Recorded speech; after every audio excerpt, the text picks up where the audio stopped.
ఆకాశానికి చిల్లు పడిందా అన్నట్లుగా గత వారం రోజుల నుంచి వర్షం కురుస్తూనే ఉంది. రోజులో ఓ 2 గంటలు వర్షం ఆగినా ఆ తర్వాత మళ్లీ పడుతూనే ఉంది. రాష్ట్ర వ్యాప్తంగా విస్తారంగా వర్షాలు కురుస్తున్నాయి. ఇప్పటికే చాలా ప్రాంతాల్లో వాగులు వంకలు పొంగిపొర్లుతున్నాయి. చెరువులు కుంటలు నిండుకుండల్లా మారుతున్నాయి.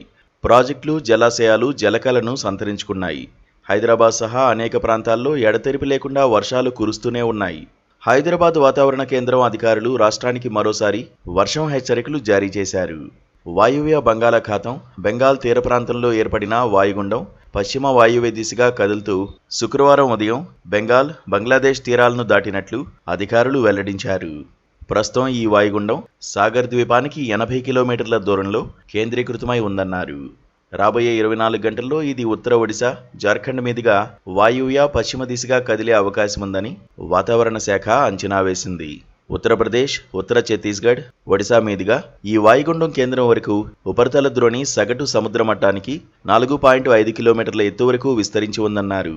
ఈ వాతావరణ పరిస్థితుల ప్రభావంతో తెలంగాణ రాష్ట్రంలో రాగల 4 రోజుల పాటు తేలికపాటి నుంచి భారీ వర్షాలు కురిసే అవకాశముందని హైదరాబాద్ వాతావరణ కేంద్రం తెలిపింది.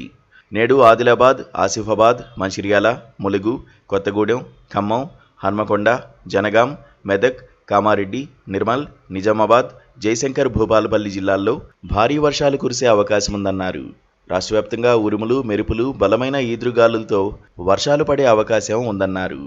ప్రజలు అప్రమత్తంగా ఉండాలని అవసరమైన జాగ్రత్తలు తీసుకోవాలని వాతావరణ శాఖ సూచించింది. హైదరాబాద్ నగరంలో శుక్రవారం సాయంత్రం నుండి వర్షం కురుస్తూనే ఉంది. నేడు కూడా రోజంతా వర్షం కురిసే అవకాశం. Please subscribe to KTV Telugu. KTV Telugu.